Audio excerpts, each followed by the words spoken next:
Aloe vera সবথেকে easy growing একটা গাছ হলো অ্যালোভেরা, কিন্তু সে অ্যালোভেরা বড় করতে গিয়ে তোমাদের মধ্যে কেউ কিছু প্রবলেম ফেস করছো, যেটা শুনে সত্যিই আমার খুব খারাপ লাগে। কারণ কি, অ্যালোভেরা হচ্ছে আমার কাছে প্রথম গাছ, প্রথম মানে আজ থেকে 6 বছর আগে প্রথম আমার কাছে একটা অ্যালোভেরা ছিল, এই গাছটি।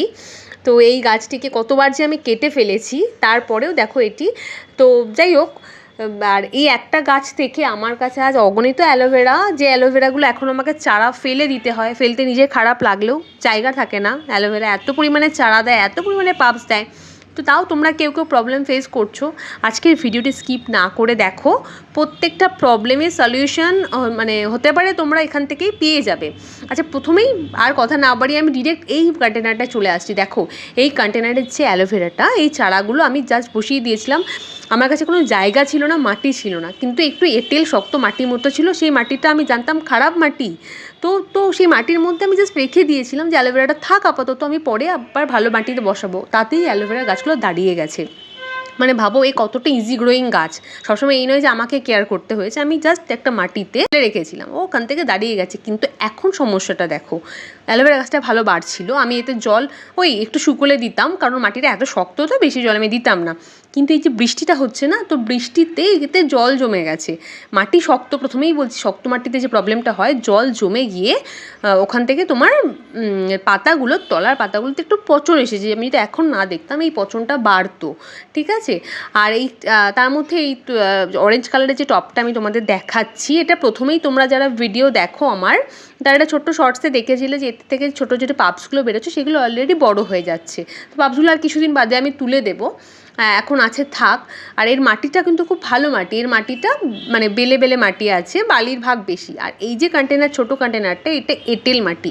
এঁটেল মাটিতে কি হচ্ছে, অ্যালোভেরার যে তোমার গোড়াগুলো, ও ব্রিদিং মানে ও ভালো করে শ্বাস নিতে পারছে না, তো ও ভালো করে রুটস ভালো করে মানে ডেভেলপ করতে পারে না। কিন্তু এই জায়গাটায় করে ফেলেছে, করা সত্ত্বেও বৃষ্টিতে হয়েছে কি, গোড়ার মাটি পাতাগুলোতে কালো কালো দাগ এসে গেছে। আর গোড়ার মাটিটা সরে গিয়ে ওখান থেকে জল ঢুকে গিয়ে জল জমছিল। তার জন্য আমি কি করলাম, এর গোড়াতে একটু বেশি করে মাটি দিয়ে দিলাম, যাতে গোড়ায় যে ফাঁকা ফাঁকা জায়গাগুলো হয়েছে সেখান দিয়ে জল গিয়ে আর না গাছটাকে খারাপ করতে পারে। আচ্ছা দেখো, ভিডিও শ্যুট করতে করতে আমি নোটিস করলাম, এই যে অরেঞ্জ কালারের টপটা, ওর গাছের পাতার নিচে কোনো পোকা বা পোকামাকড়ের বাসা এখানে করেছে একটা সাদা রঙের মিলিবাগসের মতো, কিন্তু মিলিবাগস বলবো না, এটা সাদা রঙের একটা। তো এইটাকে আমি তুলে ফেলে দিলাম, এটা আমি লক্ষ্য না করলে হয়তো এখান থেকে ছড়াতো। অ্যালোভেরাতে সাধারণত কোনো পোকামাকড় লাগে না, তবুও কি হয়, অন্য পোকা এসে বাসা করে জায়গাগুলোতে, ওই মানে কোনাগুলোতে একটু বাসা করার জন্য হয়তো আসে, তার ফলে গাছের পাতা কিন্তু খারাপ করে। তো এইগুলো তোমাদের লক্ষ্য রাখতে হবে। এই গাছটাতে আমি অতটা মানে অতটা বললাম না, সূর্যালোক পায় না, সূর্যালোক না পেলে এই একটা প্রবলেম, কোনো কিছু পোকা টোকা খুব তাড়াতাড়ি চলে আসে। যাই হোক, তো এরকম কোনো কিছু হলে তোমরা ফেলে দেবে গাছ। আচ্ছা, এবার এই কন্টেনারটাই চলে আসবো। দেখো, এই কন্টেনারটা, এটা হচ্ছে সারাদিনের সূর্যালোক পায়। সারাদিন বলতে বিকালের মানে দুপুরের পরে যে প্রখর সূর্যালোক, সেটাও এই গাছটা নেয়। এই যে যদি কোনো গাছ তোমার, আমি বলি না যে গাছ সবসময় যে জায়গায় থাকে সেই জায়গাটা অ্যাডপ্ট করে নেয়। তো এই কন্টেনারটা যখন আমি রেখেছিলাম, আমি সূর্যালোকের দিকেই রেখে দিয়েছিলাম। অনেক কন্টেনারে অ্যালোভেরা থাকে, এক এক জায়গায় রাখি। তো এইটাকে আমি জলও দিতাম না, ইভেন দেখতেও পেতাম না, সত্যি কথা চোখের বাইরেই থাকতো, মানে জল তো শুকনো হয়ে থাকতো। এখন যে কন্টিনিউ বৃষ্টিটা হলো, সেই বৃষ্টির জল পড়ে পড়ে এর পাতাগুলো খুব মোটা হয়ে যায় না, কতটা তোমরা বুঝতে পারছো। শুধু বৃষ্টির জলে ওই কন্টেনারটা প্রচণ্ড মোটা হয়ে গেছে। আর এইটা দেখো, এই অ্যালোভেরাটা, এটা একটা 6 ইঞ্চির টবে বসানো, এটা হিউজ, মানে এর ভার প্রচণ্ড ভার। এটা মানে এর পাতাগুলো সেরকম ওয়েটি, আর পাতাগুলো জুসি। তারপরে বুঝতে এরও কিন্তু বয়স বেশি না, এই গাছটারও বয়স তোমার ওই 4 মাস 5 মাস হবে, তাতে এই পাপসে ভরিয়ে দিয়েছে। দেখো, তো দেখো, ভালো অ্যালোভেরার জন্য মাটিটা খুব জরুরি। মাটি নিয়ে আমি আসছি, তার আগে তোমরা প্রত্যেকটা কন্টেনারের প্রত্যেকটা প্রবলেম বা প্রত্যেকটা কতটা ভালোভাবে ডেভেলপ করছে সবকটা আলাদা আলাদা করে দেখে নাও, তারপর মাটি নিয়ে সব কিছু নিয়ে আমি একসাথে বলছি। আচ্ছা, এবার তোমরা এই কন্টেনারটাকে দেখো, এই যে মাটির পাত্রে রাখা টেরাকোটা, এখানে এটা খুব উইক লাগছে দেখতে, কারণ বুঝতে পারছো কি না তোমরা জানি না, এখানে অনেকগুলো ছোটো ছোটো পাপস একসাথে বসানো, তার ফলে এরা ভালো করে নিউট্রিশন পায় না মাটির থেকে। আমি মাটিটা চেঞ্জ করব, কিন্তু চেঞ্জ করতে গিয়ে আমি দেখলাম এও ছোট্ট একটা পাপস দিয়ে দিয়েছে। যাই হোক, পরে মাটি এনে আমি এটাকে চেঞ্জ করব। আর এবার এই কন্টেনারটাকে দেখো, এই কন্টেনারটা আমি এই গাছটা না দুটো গাছ একসাথে ছিল, তারপর আমি আলাদা করে দিয়ে একটা গাছ করি। অ্যাকচুয়ালি এই গাছটা আর যেটা তোমরা অরেঞ্জ কন্টেনার দেখলে, এই দুটো গাছ একসাথে বড় হচ্ছিল, ঠিক আছে, আমি আলাদা করে দিয়েছিলাম। একটা এই হলুদ রঙের টবে রেখেছি, এই টবের গাছটা কেমন করে নিজে পাপস ভরিয়ে দিয়েছে, এইগুলো কিন্তু ওর পাপস, এইগুলো কিন্তু আলাদা করে গাছ বসানো না, এই নতুন পাপস দিচ্ছে। এইটা ভালো করে শোনো, এইটা আর অরেঞ্জটা একসাথে ছিল, অরেঞ্জটা দেখতে ভালো মানে, কিন্তু ওটা দেখবে ছোটো ছোটো পাতাগুলো সরু, কারণ ওটা সূর্যালোকে থাকে না, তো একটা সূর্যালোক কিন্তু ম্যাটার করে অ্যালোভেরার জন্য, ঠিক আছে। যদি হালকা সূর্যালোক পায় পাতাগুলো একটু মোটা হয়, পাতাগুলো যে সবসময় জল পেয়ে মোটা হয় তা না, পাতা অ্যালোভেরার নিয়মিত হচ্ছে পাতাতে জেল রাখা, তো সেটা সঠিক সূর্যালোকে পাবে, সঠিক মাটি নির্বাচন যখন তোমরা করবে তখন হবে। আর দেখো, আর একটা হচ্ছে এই পাপসগুলোকে সবসময় তুলে আলাদা করে দাও, যত তুমি পাপস আলাদা করবে তত তোমার গাছটা যে মাটি থেকে নিউট্রিশন একটা গাছই পাবে। আর যখন অনেক পাপস একসাথে হয়ে যায় তখন কি হয়, মানে ছড়িয়ে যায়, যে নিউট্রিশন ভ্যালুটা ছড়িয়ে যায়, তো একটা গাছ প্রপারলি বড় হতে পারে না, ঠিক আছে। এবার এই কন্টেনারটা দেখো, আমি বললাম না আজকে তোমাদের সাথে কন্টেনারের প্রবলেমগুলো দেখাবো আর কোনটা কীভাবে বড় হচ্ছে দেখাবো। দেখো এখানেও দুটো ছোট্ট পাপস আমি বসিয়ে দিয়েছিলাম, এই পাপসগুলো কিন্তু হয়ে গেছে 2 মাস মতো, 2 মাসে মানে অনেক অ্যালোভেরা খুব তাড়াতাড়ি বেড়ে যায়, এগুলো বাড়েনি। এর কারণটা শোনো, এটাকে আমি রেখে দিয়েছিলাম, প্রথমে তো ছায়ায় রাখা ছিল, সেভাবে বাড়ছিল, হঠাৎ করে সূর্যালোকে রেখে দিই, রাখার পরে কী হলো, সেখান থেকে বৃষ্টির জলও পায়। আর এখন যে কন্টিনিউ বৃষ্টিটা হলো, এর তলায় এর তলায় একটা মানে কী বলে কন্টেনারগুলো রাখা ছিল, মানে যাতে প্লেট রাখা ছিল, সরি, ওই প্লেটের মধ্যে জল জমে এর যে মাটিটা সবসময় একদম জল চুই করছিল, এটা আমার একদম খেয়াল করিনি। তার ফলে কী হচ্ছে দেখো, অ্যালোভেরার গোড়াগুলো অলরেডি খারাপ হয়েছে। আমি শেকড় বার করবো না, আমি জানি শেকড়ে একটু পচন না আসুক, খারাপ অবশ্যই হয়েছে, কিন্তু সবসময় তোমার অ্যালোভেরা বার করার দরকার নেই মাটির থেকে। ও কী করবে, যদি শেকড় কোনো সময় খারাপ হয়েও যায়, তারপরে যদি তুমি ওপর থেকে কেয়ার নাও, মাটিতে যদি একটু ফাঞ্জিসাইড দিয়ে দাও বা মাটিটাকে একটু শুকনো রাখো, আবার না নতুন রুটস বার করে ফেলে।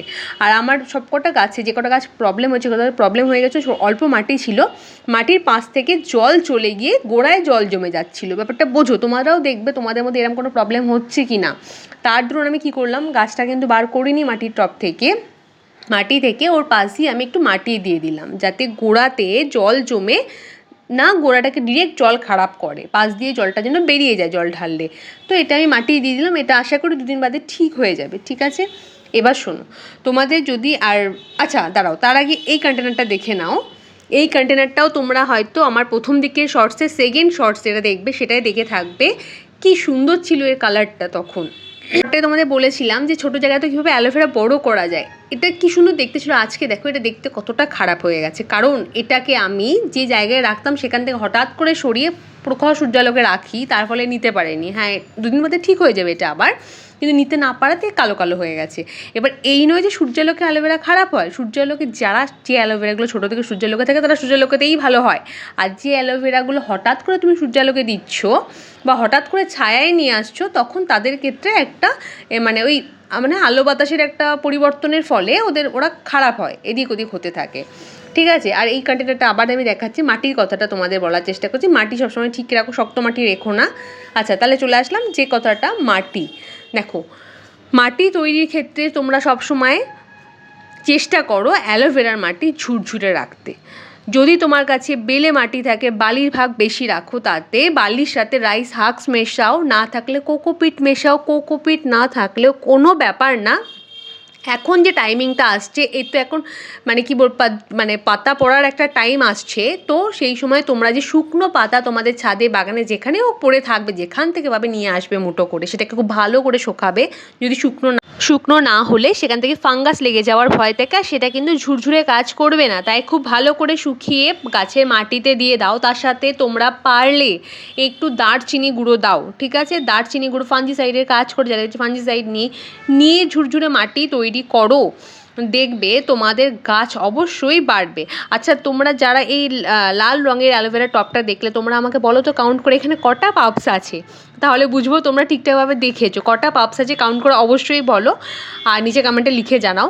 আচ্ছা দেখো এবার যেটা আসলাম, তো মাটিতে এরকম করে সবসময় তোমরা ঝুরঝুরে করার চেষ্টা করো। অ্যালোভেরা মাটি যদি ঝুরঝুরে থাকে, আর হচ্ছে মেইন তোমরা কি নোটিস করলে আমার প্রত্যেকটা অ্যালোভেরা কতটা ছোটো ছোটো কন্টেনারে বসানো, ছোটো ছোটো কন্টেনার থেকেই অ্যালোভেরা বড় করতে এগুলো তোমরা এখন 6 ইঞ্চিতেও দেখছো, সেইগুলোও কিন্তু আমার প্রথমে ওই 100 মিলি বা 200 মিলির যে কন্টেনারগুলো হয়, দইয়ের যে কন্টেনারগুলো হয় তাতে আমি বসিয়েছিলাম, ছোট ছোট কাপে পর্যন্ত বসিয়েছিলাম।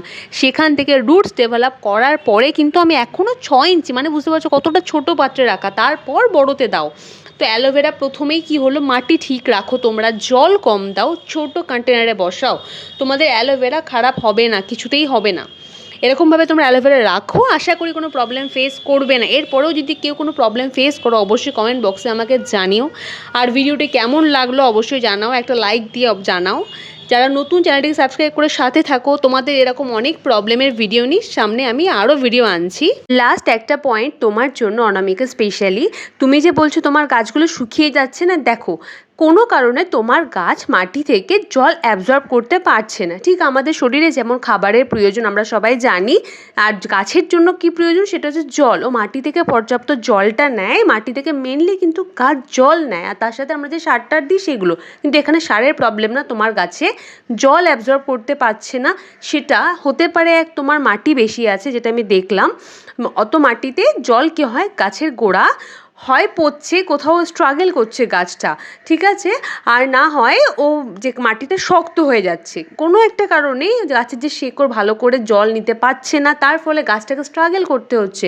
তুমি যেটা করো, কম মাটি দাও, মাটিটা কম মাটিতে একটু ছোট পাত্রে বসো, গাছটাকে ধরতে দাও, গাছটাকে বড় হতে দাও, তারপর সেটাকে বড় পাত্রে রিপোর্ট করো, অবশ্যই তোমার গাছ ঠিক থাকবে। আজকে তাহলে এই অবধি, আবার দেখা হবে নতুন কোনো গাছের সাথে। ততদিন ভালো থাকো, সুস্থ থাকো, অনেক অনেক গাছ লাগাও। আর দেখো এখানে একটা ছোট্ট অ্যালোভেরার চারা আমি রিপোর্ট করলাম, এটারও আপডেট আমি তোমাদের নেক্সট কোনো ভিডিওতে দেবো। তাহলে ভালো থাকো, আর ঠিক যেমন বললাম তেমনভাবেই তোমরা তোমাদের অ্যালোভেরার যত্ন নিও।